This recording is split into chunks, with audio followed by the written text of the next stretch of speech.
Hey everyone, and welcome back. I want to start today by telling you about a moment that completely shifted my world. I've spent my entire life in church.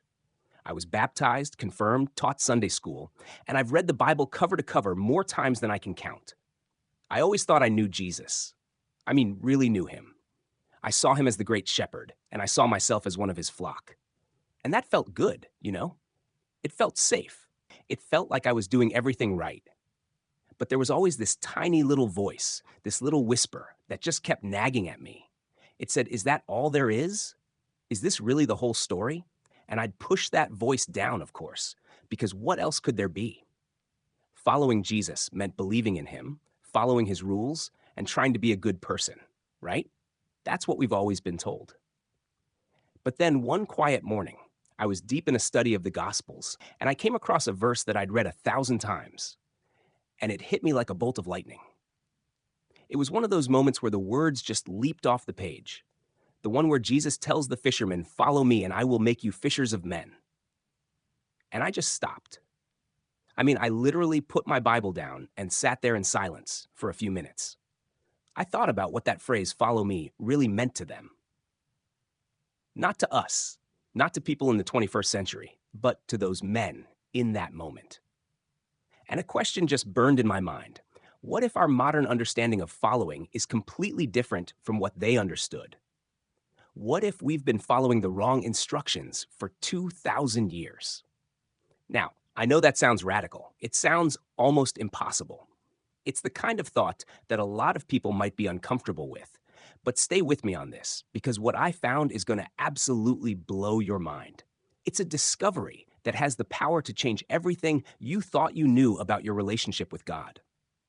This isn't just another sermon. This is an invitation to a deeper truth.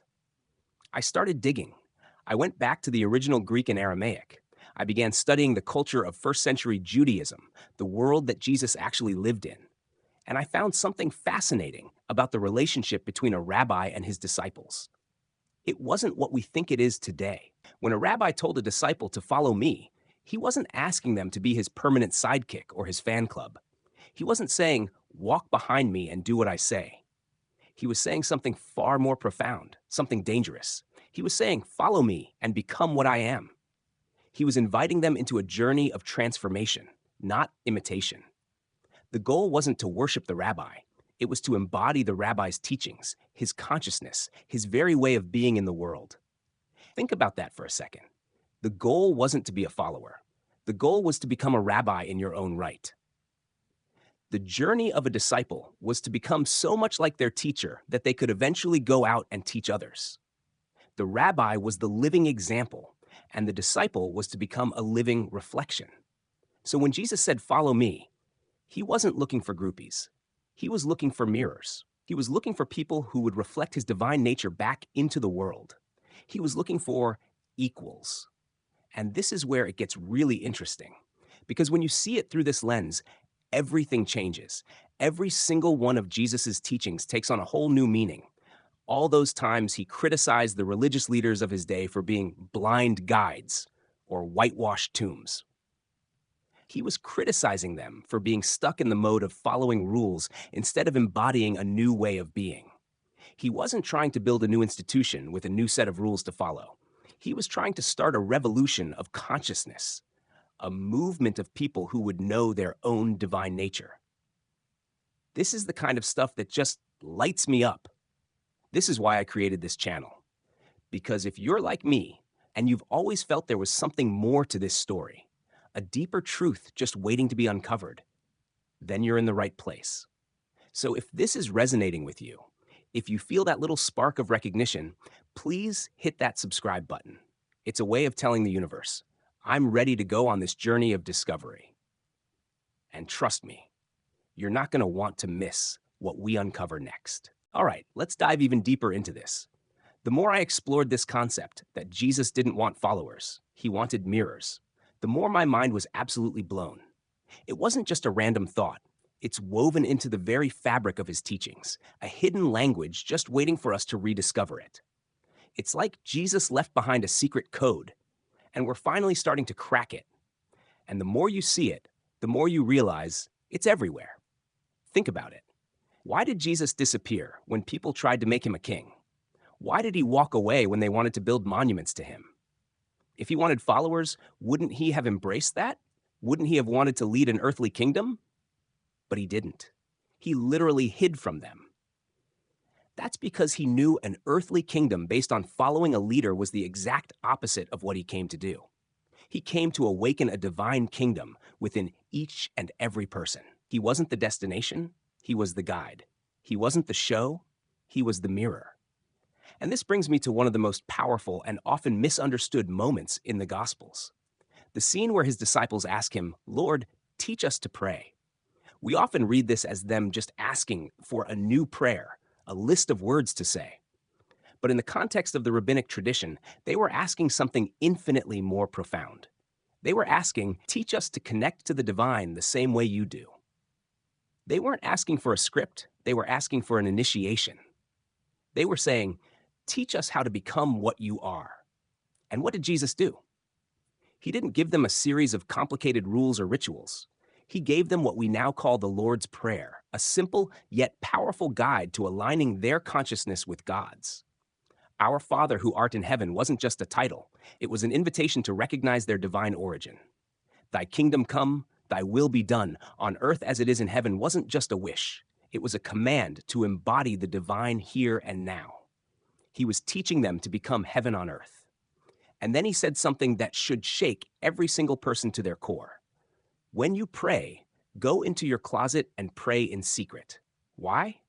Because what he was teaching them wasn't a public performance for others to see. It was a private inner transformation. It was about accessing that same divine consciousness that he accessed. My friend, do you feel that? The same spirit that was in him is in you right now. You are not separate from it. You are it. This is not about worshiping something from a distance. It's about remembering who you are. The kingdom of heaven is not some far-off place you go to when you die. It's a consciousness you can embody right now. This is the truth that was almost completely buried. But how? How did this incredibly powerful truth get lost? How did the path of becoming turn into a religion of following? The answer, I believe, lies in a very simple and very tragic realization. Awakened beings cannot be controlled. People who know that God lives within them don't need priests to interpret scripture for them. They don't need gatekeepers to access the divine. But followers can be managed. They can be given rules. They can be told what to believe and what not to believe. They can be convinced they need an intermediary to reach God. And that, my friends, is exactly what happened. As the original disciples, the ones who had felt Jesus' touch and heard his laugh, began to pass away, their living experience was replaced with stories and letters. The uncontainable fire of a living presence was slowly shaped into a manageable, institutionalized religion. A religion that replaced transformation with tradition, awakening with obedience. It worked for centuries because it took the invitation to become and turned it into a command to worship. And it worked so well that for 2,000 years we've been taught to worship Jesus instead of becoming what Jesus was. But the good news, the absolutely thrilling part of this discovery, is that Jesus knew this would happen.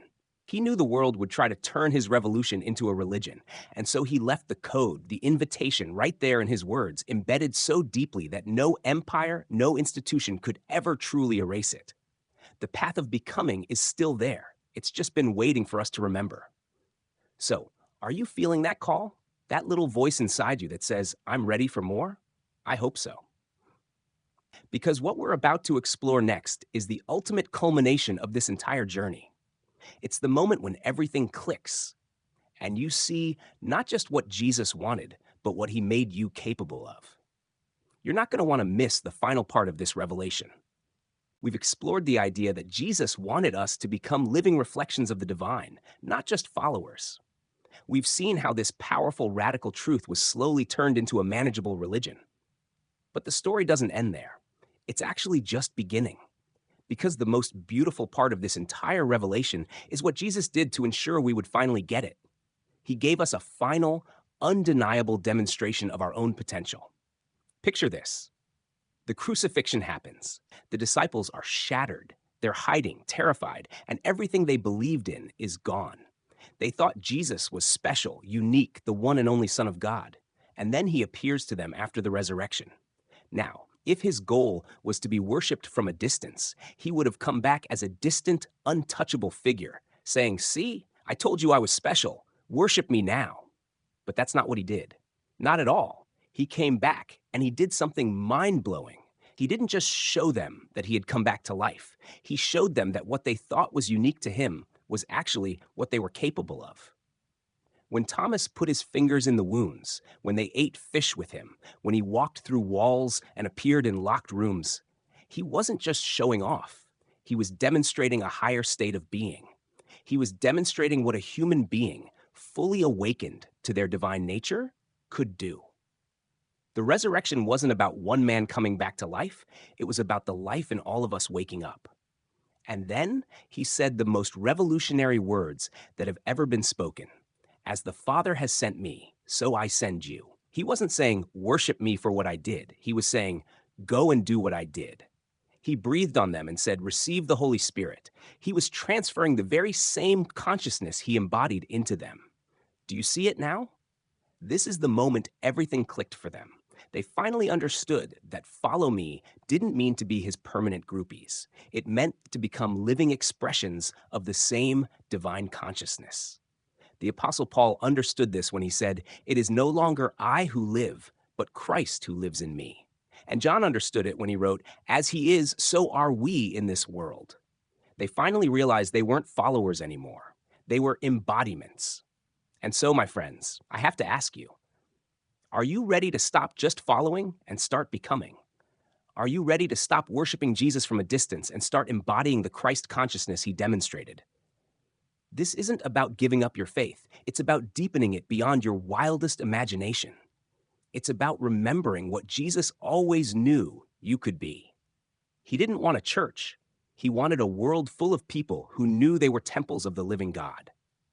He didn't want worshipers. He wanted awakened beings. He didn't want fans. He wanted mirrors. This is what the world is waiting for. Not more followers, not more believers, but awakened beings who know who they are and live from that truth. The second coming isn't Jesus returning in the clouds. It's Christ consciousness awakening in human hearts. It's you remembering what you've always been. So I invite you, feel your breath, feel your heartbeat. That's not just biology. That's divine life expressing as you. You are not separate from it. You are it. This is your awakening. This is your second birth into the life you were always meant to live. It's time to take your place among the awakened, to let the kingdom that is within you shine out into the world. If you want to continue on this path with me, if you want to keep exploring this incredible journey of becoming, then make sure you're subscribed. We've got so much more to uncover together. And trust me, you are not alone on this path. This is just the beginning.